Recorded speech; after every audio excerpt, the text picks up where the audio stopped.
네, 강프로입니다. 자, 오늘 에코프로 머티리얼즈 3% 강세 마감이 됐습니다. 일단 보유하신 분들 축하드리고요. 오늘 장 초반에 시장 급락이 나왔습니다. 뭐 폭을 따져봐라 그러면 막 되게 막 급락 구간에 나올 수 있는 그런 투매의 폭은 아니었습니다. 그런데 시장 기준에서요. 그쵸? 코스피도 그렇고 코스닥도 그렇고 계속해서 약세를 보이고 있었는데 거기서 장 초반에 그쵸? 투매에서 1차적인 투매 구간에 지나왔습니다. 그리고 환율도 제가 계속해서 강조를 드렸었죠. 환율도 지금 오늘 종가 기준에서 0.88% 상승해서 1331원 80전에 마감이 됐습니다. 자, 제가 계속해서 시장 관련해서 이야기를 드리는데 계속 말씀드렸어요. 에코프로 BM이 두 가지 상황 중에 하나는 나와야 된다. 안 빠지는 상황까지 오거나 아니면 추가적으로 올라갈 수 있는 상황이 나와야 에코프로 머티리얼즈가 올라갈 수 있다. 근데 에코프로 BM이 지금 안 빠질 수 있는 상황은 애초에 제가 이야기를 드렸고요. 그쵸? 올라가지 못하는 상황도 오늘 밝혀졌습니다. 그게 LNF의 실적으로, 그쵸? LNF의 실적으로 확인이 됐다. LNF가 어저께, 그쵸? 실적이 나왔는데 그 실적에 대한 실적 지수가 적자가 2,800억인가 나왔습니다. 자, 그리고 그 내용에 대해서 한번 확인해 보면 이런 거예요. 지금까지 제가 이야기를 드렸었던 그대로 진행됐는데 2,800억이 아니라 2,200억이네요. 자, 여기 보시면 지난해 적자 전환, 리튬 가격 하락에 수익성 악화됐다. 자, 리튬 가격에 대해서 제가 뭐라 그랬나요? 평균치를 유지할 거다. 그쵸? 유가를 제가 예로 들었어요.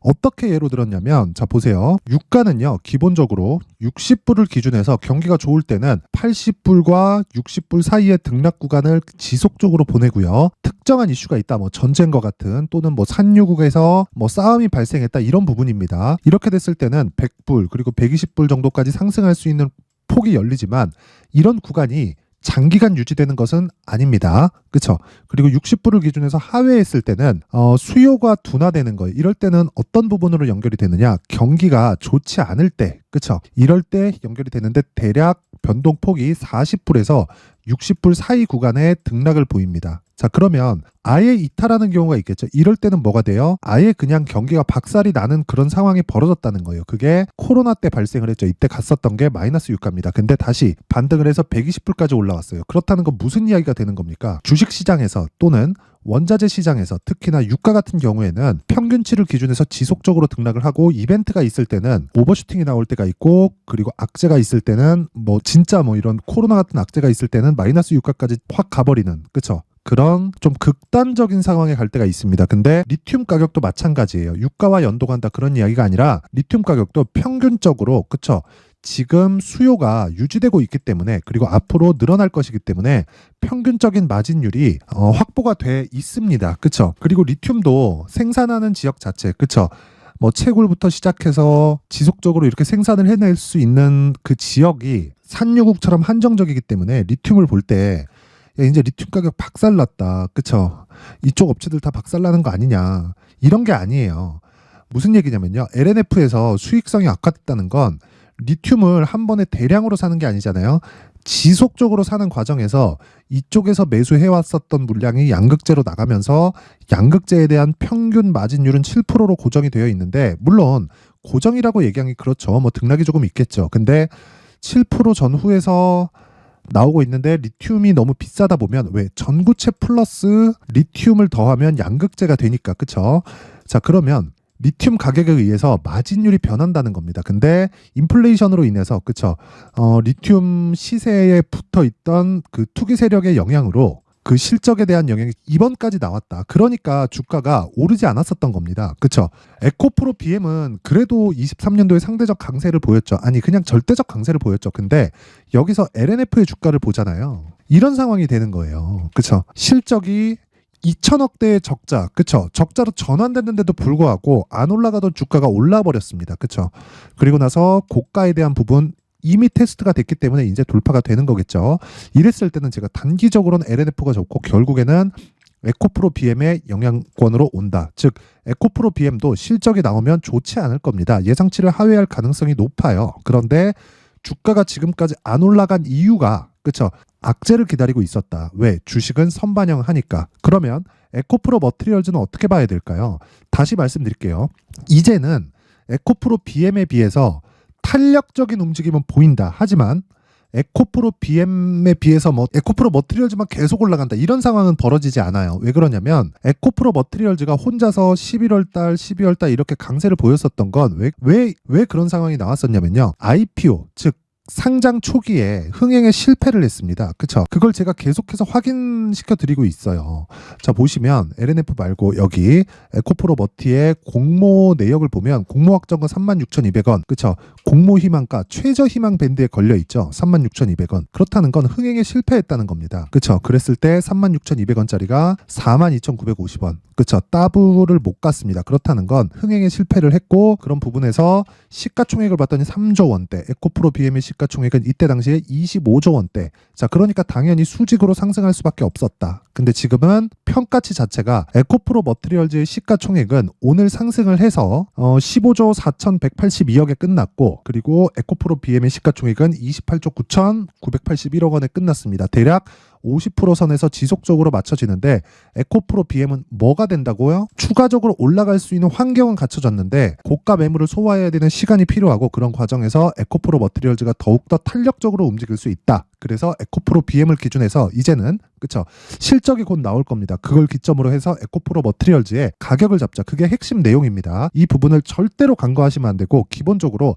에코프로 BM보다 에코프로 머티리얼즈가 가볍게 움직이긴 할 겁니다. 왜? 고가 매물에 대한 저항권이 에코프로 BM만큼 탄탄하게 형성되어 있지 않기 때문입니다. 하지만 에코프로 BM도 뚫고 올라갈 수밖에 없어요. 저항 때문에 못 올라가는 게 아니라 저항 때문에 시간이 조금 더 지연될 수 있다는 겁니다. 자, 그래서 에코프로 BM을 기준해서 에코프로 머티리얼즈의 가격을 잡는 게 핵심 내용이다. 요겁니다. 요거. 그쵸?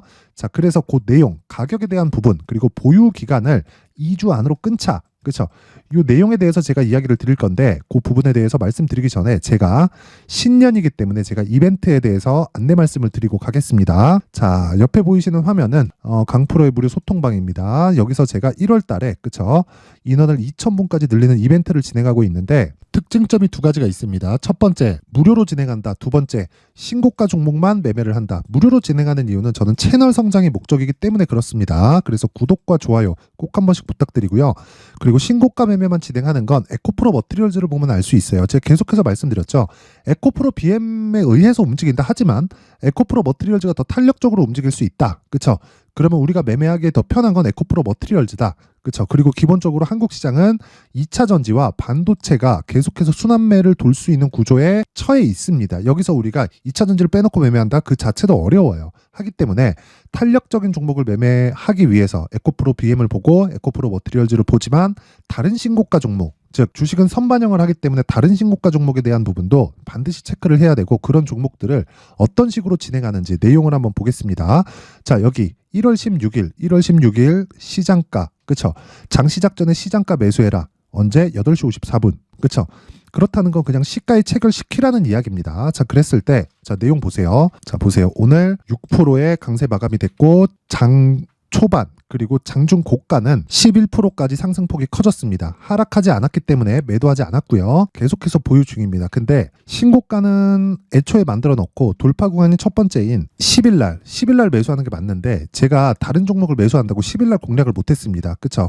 오늘 두 번째 공략이고, 첫 번째 공략한 시점은요 11일이에요. 11일. 자, 그래서 11일과 오늘 움직임을 한번 보면, 자, 보세요. 여기 1월 12일, 그쵸? 롯데정보통신 정확하게 요 날입니다. 1월 12일, 그쵸? 원래 10일날 공략을 해야 되는 게 정석입니다. 근데 뭐 다른 신고가 종목도 있으니까 그쪽으로 제가 투입을 했었던 거고, 그리고 나서 롯데정보통신을 제가 하루 더 확인을 하고 12일날 시가에 공략을 했을 때 39,500원, 오늘 종가가 43,650원에 올라가는 과정에서 추가 매수까지 됐기 때문에 수익 금액까지 커질 수 있겠죠. 대략 수익은 지금 한 10% 정도 구간에 있다. 모든 종목은 그쵸, 신고가 종목으로 진행하기 때문에 단타가 아니라 스윙으로 진행을 하고요. 최대 보유 기간은 2주 잡고 진행을 합니다. 2주 동안 충분한 수익 구간에 들어갔을 때, 그쵸, 내가 보유 기간을 늘려서 3개월까지 진행되는 장기 투자 구간으로 진행될 수 있지만, 이건 디테일한 내용이 필요합니다. 뭐 대형주의 움직임을 계속해서 체크해서 내가 가격대를 새로 잡는다든가, 그런 부분을 소통방에서 진행하고 있고, 아까 전에 말씀드렸던 대로 롯데정보통신 같은 경우에도 어떻게 됩니까? 그쵸. 장 시작 전에 정확히 1월 12일 날 진행이 됐고요. 지금 한 2박 3일째 보유하고 있는데, 매수한 날 빼고 이틀째죠. 이틀째 한 10% 정도 수익 구간에 들어왔다. 그쵸. 내일이라도 추가 상승 나오면 계속 보유하는 거고, 내일 떨어지잖아요. 그러면 수익이 줄겠지만 고가 잡으려고 굳이 노력을 하지 않습니다. 그게 시간을 줄이기 위한 핵심 사항입니다. 그래야 내가 계속해서 수익의 폭, 그리고 무엇보다 수익의 기회를 계속 가져갈 수 있는 겁니다. 자, 그리고 이 밑에 나와 있는 종목, 뭐 흥하해용 같은 경우도 마찬가지예요. 1월 12일 시장가 매수 어떻게 됐습니까? 자, 있는 그대로 제가 계속해서 이야기를 드리는 거예요. 자, 보세요. 시가 1월 12일 그쵸? 어떻습니까? 시가 3,890원, 그리고 오늘 4,230원, 9% 내렸죠? 매도해도 수익이다. 어저께 매도했으면 더 좋지 않았겠느냐? 추가적으로 상승할 수 있는 가능성을 이미 수익 중인데 굳이 버리고 싶지 않습니다. 왜? 신고가 종목은 계속해서 발생을 하기 때문에 그렇습니다. 자, 그러면 답 나왔죠. 어떤 종목이든 시장 주도주가 된다는 건 신고가 구간을 거쳐 가야 됩니다. 그래서 나는 항상 신고가 구간에서 매매를 해야 되고, 지연 시간을 최소화시키기 위해서 내가 2주 안에 그쵸 수익 전환이 될 수 있는, 최소한 손해를 보지 않을 수 있는 가격대를 잡자. 그리고 하락하는 구간에는 무조건 매도하고 빠진다. 그쵸? 이 구조를 지키는 게 신고가 매매의 핵심이고, 그걸 소통방에서 계속 진행을 하고 있습니다. 말 나온 김에 한 종목만 더 볼게요. 뭐 최근에 시노펙스가 굉장히 강하게 진행됐다는 건 알고 계실 겁니다. 그래서 시노펙스를 제가 어느 정도 구간에서 공략했는지 보면 12월 22일 시노펙스 그쵸? 정확하게 장 시작 전에 시장가 매수가 진행됐고, 자 보면 시노펙스 그쵸? 저는 요날 매도를 했습니다. 1월 4일 날. 근데 12월 22일 신고가 구간이기 때문에 제가 지속적으로 공략을 했겠죠. 자, 이런 일이 계속해서 벌어지는 거예요. 신고가에 대해서 이해를 하지 못하면 그쵸? 내가 나만의 수익 모델을 만들 수 없다. 그래서 제가 계속 강조를 드리는 게 무조건 이해를 해야 된다고 이야기를 드리는 거고, 내가 막 매매하는 과정에서 어렵다, 그리고 뭐 자꾸 막 손절을 하고 있다, 주도주에 대해서 알고 싶다, 그리고 모르겠다 하면 와서 배우세요. 이번 기회에 배우세요. 돈 안 받습니다. 하지만 구독과 좋아요, 그쵸? 채널 성장이 목적이기 때문에 구독과 좋아요 꼭 한 번씩 부탁드리고요. 상단에 있는 전화번호로 참여, 자 참여라고 문자를 보내주시면 제가 요 번호로 제가 소통방 입장 링크를 순차적으로 공유를 해드리도록 하겠습니다. 모든 분들이 정말 신고가 매매해서 진짜 나만의 수익 모델을 만드세요. 자, 그리고 연초 이벤트 하나 더 나갑니다. 자, 제가 신고가에 대해서 제가 계속해서 강조를 드리고 있기 때문에 그쵸? 신고가 검색기 그쵸? 어떤 식으로 내가 종목을 찾아야 될지 고민하지 말고 신고가 검색기를 토대로 내가 응용해서 만들어도 되지만 그냥 요거 사용해도 됩니다. 그리고 이런 종목들을 이런 식으로 그쵸? 시노펙스, 뭐 테크윙 같은 경우 오늘까지 올랐습니다. 시장이 안 좋은데. 그리고 레고캠바이오 같은 종목들 그쵸? 이런 종목들을 내가 어떤 식으로 매매를 해야 될지 그런 부분을 여기 수익 모델에 대한 내용으로 제가 함께 준비를 해놨고요. 요것도 당연히 채널 성장이 목적입니다. 돈 안 받고요. 구독과 좋아요 꼭 좀 부탁드리고요. 상단에 있는 전화번호로 참여라고 문자를 보내주시면 제가 소통방 입장 링크, 그리고 신고가 검색기, 그리고 수익 모델에 대한 내용까지 함께 공유를 해드리도록 하겠습니다. 자, 다시 에코프로 머티리얼즈로 돌아와서 보면요. 내용 간단합니다. 에코프로 머티리얼즈는 에코프로 BM에 의해서 움직인다. 에코프로 BM의 평가치, 즉 시장의 평가치가 높아지면 높아질수록 에코프로 머티리얼즈의 평가치도 높아질 수밖에 없다. 왜? 양극재를 만드는 데는 리튬과 전구체가 필요하기 때문인데 에코프로 머티리얼즈에서 그쵸? 전구체를 생산한다. 이건 에코프로 그룹의 수직 계열화상 나와 있는 내용입니다. 그쵸? 에코프로 머티리얼즈가 미치지 않고서 전구체를 만들어서 다른 데서 돈 더 준다고 그쪽에다 팔지 않겠죠. 그쵸? 에코프로 BM에서 소화해야 될 물량도 부족한데, 그래서 지금 실적이 중요한 게 아니라 미래의 실적이 중요하다. 그렇기 때문에 먼저 반영하는 가격대를 보자.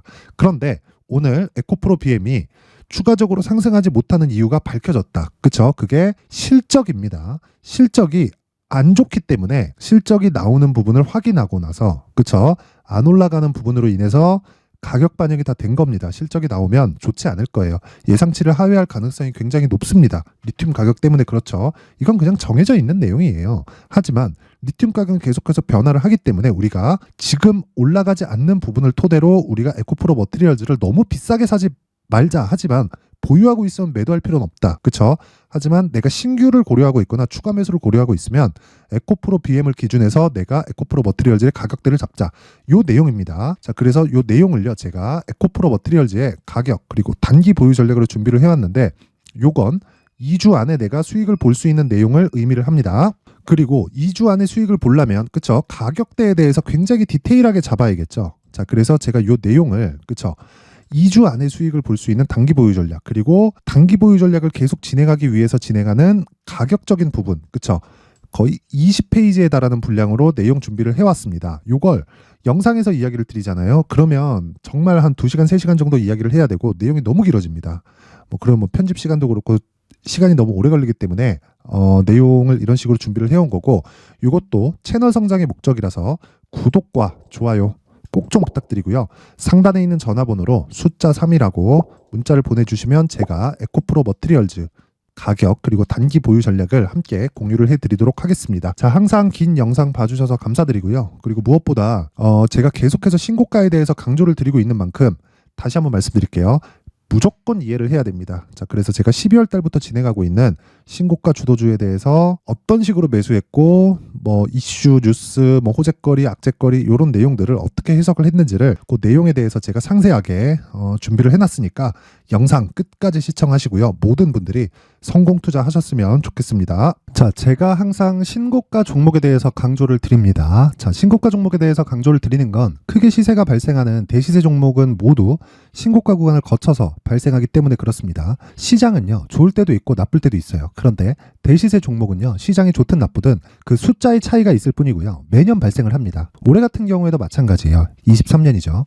1월부터 로봇, AI, 시세를 크게 발생을 시켰는데 이미 22년도 중반 후반에 신고가를 달성을 하고 매물 소화 과정을 거친 이후에 시세가 발생을 했습니다. 2월 달부터 2차 전지의 강세가 있었죠. 그런데 22년도에 이미 에코프로 같은 경우에는 신고가를 달성한 이후가 됐고요. 대장주가 강한 움직임을 보이다 보니까 그리고 나서 에코프로 BM 그리고 관련된 종목들이 강하게 시세를 내는 시작점이 만들어졌습니다. 3월부터는 그렇죠. 삼성전자와 하이닉스의 강한 움직임이 발생하기 시작했고요. 그러면서 한미반도체가 신고가를 달성을 했고 매물 소화 과정을 대략 한 2달 정도 거친 이후에 추가적으로 시세를 발생을 시켰습니다. 자, 어떤 종목이든 신고가를 거치면서 대시세 구간으로 들어간다는 거고, 이런 대시세 종목에는 신고가라는 내용을 이해했을 때 이런 상황을 만들 수가 있는데, 자 보세요. 22년 11월 21일 날 정확하게 레인보우 로보틱스를 시작을 했고요. 이때 당시에 레인보우 로보틱스의 가격은 33,800원이었습니다. 실제 3달이 채 되지 않는 보유기간을 가진 이후, 그쵸? 한 100% 정도의 수익 실현을 할 수가 있었고요. 그 이후에 추가적인 상승이 나왔지만 내가 매수를 잘 했기 때문에 보유기간을 최소한으로 줄여서 가더라도 충분한 수익이 발생을 했다는 겁니다. 언제든지 저가를 잡을 수 없고 고가를 잡을 수 없기 때문에 내가 강조를 해야 되는 건 신고가 이후에 매수하는 구간, 그리고 첫 번째 수익 구간만 먹더라도 다음 종목으로 이동을 할 수 있다는 거죠. 실제 그리고 나서 3월 달에 반도체 종목에 대해서 계속해서 제가 강조를 드렸었고, 그런 이후에 매물 소화 과정을 거치고 5월 달부터 반도체 공략을 시작한 결과, 그쵸? 3달이 채 되지 않아서 ISC 그리고 한미 반도체까지 100%에 달하는 수익 실현에 성공을 했습니다. 그래서 계속해서 강조를 드리는 거예요. 시장은요, 좋을 때도 있고 나쁠 때도 있어요. 그런데 대시세 종목은 숫자의 차이가 있을 뿐이고요. 매년 발생을 한다는 거고 분기별로 나오게 됩니다. 물론 이런 종목을 모두 다 잡을 수는 없지만 지금 같은 경우에는요, 2가지 내용으로 구분이 가능합니다. 첫 번째, AI 반도체 쪽으로 들어가야 되고요. 그리고 또 한 가지, 내년 4월에 있을 총선 테마가 지금부터 준비되어 있어야 된다는 거죠. 물론 이 두 종목 모두 신고가 종목에 있는 종목을 공략해야 되기 때문에 신고가 구간에서 매매를 해야 된다는 건 어떤 상황에서든 불변의 진리라고 보시면 됩니다. 자, 그래서 제가 AI 반도체 관련된 종목들은 강프로의 소통방에서 같이 공개를 하도록 하겠고요. 4월 달에 있을 총선을 대비한 대시세 종목은요, 이렇게 준비를 해왔습니다. 자, 내용을 한번 보시면, 그쵸? 큰 폭의 하락을 거친 이후에 장기간 횡보 구간을 거쳤고, 그리고 최근에 들어서 신고가를 만들어냈죠. 이후에 추가적으로 상승이 나오는 구간을 만들기 위해서 눌림목 구간에 있는 그런 상황이고요. 지금은 매집 구간에 있다고 보시면 됩니다. 자, 장기간 매집이 중요한가, 단기간 매집이 중요한가, 이런 부분에 대해서는 모두 무시하셔도 되고, 무엇보다 신고가를 갔다는 것 자체, 그리고 변하지 않는 총선 스케줄을 본다면요, 지금부터 내용을 준비를 하셔야 되고 매집 구간으로 계속해서 삼고 있어야 됩니다. 자, 지금부터 물량을 잘 모아 가시면 정말 크게 수익은 낼 수 있는 매매를 할 수 있다라고 이야기를 드릴 수 있기 때문에 이 종목이 어떤 종목인지 잘 받아가서 결과적으로 큰 수익을 볼 수 있는 이런 매매를 해보고 싶어 하시는 분들이 계시면요, 구독과 좋아요 부탁드리고요. 그리고 상단에 제 전화번호 확인해서 대시세라고 문자 보내주시면 되고요. 대시세라고 문자 보내주시는 분들에 한해서만 제가 어렵게 찾아놓은 이 종목을 모든 분들에게 다 공유를 해드리도록 하겠습니다. 내년 총선은 바뀌지 않은 스케줄이기 때문에 이 종목 꼭 받아가서 모든 분들이 큰 수익 내셨으면 좋겠습니다.